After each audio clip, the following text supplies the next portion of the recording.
సత్యం సుందరం almost 3 hours run టైమ్తో 96 మూవీని తీసిన C Prem Kumar గారు రైటర్ అండ్ డైరెక్టర్గా ఈరోజు తమిళ నుండి తెలుగు డబ్బుడిగా థియేటర్స్లో రిలీజ్ అయింది. ఇక సినిమా చూసాక నాకైతే నచ్చిందండి. Different film, simple story, filled with emotions, కానీ స్టార్టింగ్ నుండి ఎండింగ్ వరకు స్లో పేస్లోనే ఉంటుంది. మోస్ట్లీ కాన్వర్సేషన్స్ మధ్యలో రన్ అయ్యే సినిమా ఇది. ఇంకా మాస్ ఆడియన్స్కి నచ్చదు. నేను చూసిన షోలో ఇద్దరు ఈ సినిమాని తిట్టుకొని ఇంకా 10 నిమిషాలు ఉన్నప్పుడే లేచి వెళ్ళిపోయారు. ఏ అండ్ బి సెంటర్స్కి, మెయిన్గా ఫ్యామిలీ ఆడియన్స్కి బాగా నచ్చే సినిమా ఇది.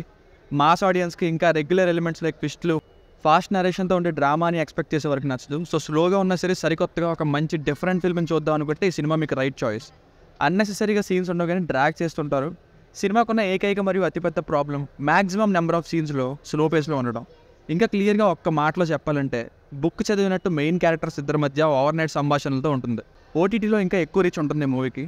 ఇక ఫ్యామిలీతో చూడొచ్చు అంటే చూడొచ్చు, అడల్ట్ కంటెంట్ ఏం లేదు. బేసిక్ స్టోరీ లైన్ ఏంటంటే ఒక కారణం వలన 1996లో సొంత ఊరు నదిలి వైజాగ్ వెళ్ళిపోయాక మళ్ళీ 2018లో తన ఊరికి వచ్చే సిచ్యువేషన్ వస్తుంది సత్యం అలియాస్ అరవింద్ స్వామి గారికి.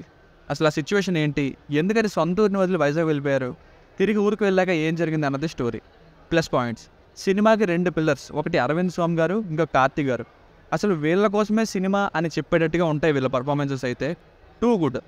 ఇంకా కార్తీ గారి ప్రెజెన్స్ 75% అయితే అరవింద్ స్వామి గారికి 100% ప్రెజెంట్ ఉంటుంది. వీళ్ళిద్దరి మధ్యలో comedy timing and emotional scenes సినిమాలో ది బెస్ట్ పార్ట్ అని చెప్పాలి. ఇంకా ఎప్పుడు ఒకలానే తీయాలా, నేను నా స్టైల్లో ఒక సింపుల్ పాయింట్కి తీస్తా అని అనుకున్నట్టున్నారు. Different presentation with brilliant emotional touch. ఈ విషయంలో డైరెక్టర్ గారిని మెచ్చుకొని తీరాలి. ఫస్ట్ హాఫ్లో వచ్చే రిసెప్షన్ సీన్లో అన్నా చెల్లెల ఎమోషన్కి, సెకండ్ హాఫ్ స్టార్టింగ్ కార్తీ గారు చెప్పే ఒక mini flashback scene, climax 10 minutes phone conversation scene, ఈ సీన్స్ నా ఫేవరెట్ సీన్స్గా చెప్తాను. ఇక లిమిటెడ్ రోల్లో శ్రీదివ్య గారు, మిగతా యాక్టర్స్ కూడా బాగానే యాక్ట్ చేశారు. ఫస్ట్ హాఫ్ అంతా సత్యం రోల్లో అరవింద్ స్వామి గారి పాయింట్ ఆఫ్ వ్యూలో వెళ్తూ ఉంటుంది. సెకండ్ హాఫ్ అంతా కార్తీ గారి పాయింట్ ఆఫ్ వ్యూని తెలియజేస్తూ వెళ్తుంది. చాలా చోట్ల హెల్తీ కామెడీ కూడా ఉంటుంది.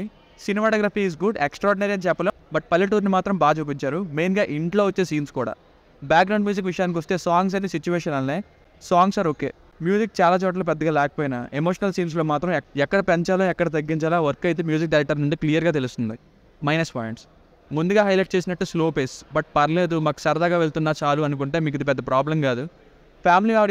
ఫ్యామిలీ మెంబర్స్గా ఎక్కువ క్యారెక్టర్స్ ఉండడం వల్ల నేనైతే క్లైమాక్స్కి వచ్చేసరికి ఫ్యామిలీస్ మధ్యలో పెద్ద కంక్లూజన్స్ అవి ఎక్స్పెక్ట్ చేశా. But at the end of the film it's a film of friendship kind of relation between 2 persons.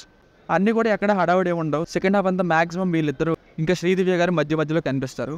So ఫైనల్గా మూవీకి వర్డిక్ట్ ఏంటంటే స్లో పేస్ని ఒకటి పక్కన పెడితే మీరు మంచి ఎమోషన్స్తో ఒక డిఫరెంట్ ఫిల్మ్ని చూద్దాం అనుకుంటే, అందులో ఫ్యామిలీ సినిమాలు ఇష్టపడేవారు అయితే ఈ సినిమాకి కనెక్ట్ అవుతారు.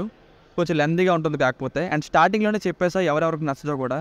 సొంత ఊరికి దూరంగా ఉంటూ ఎన్నో ఏళ్ళ తర్వాత ఊరికి తిరిగి వెళ్దాం అనుకునే వారికి ఇది ఇంకా కనెక్ట్ అవుతుంది. It's different feel good film but slow paced. The rating వచ్చేసి ఇది నా ఒపీనియన్ 3.25/5. మీకు కనుక నా వర్క్ నచ్చినట్లయితే మరిన్ని రివ్యూస్ కోసం మన ఛానల్ని సబ్స్క్రైబ్ చేసుకోండి. Thank you.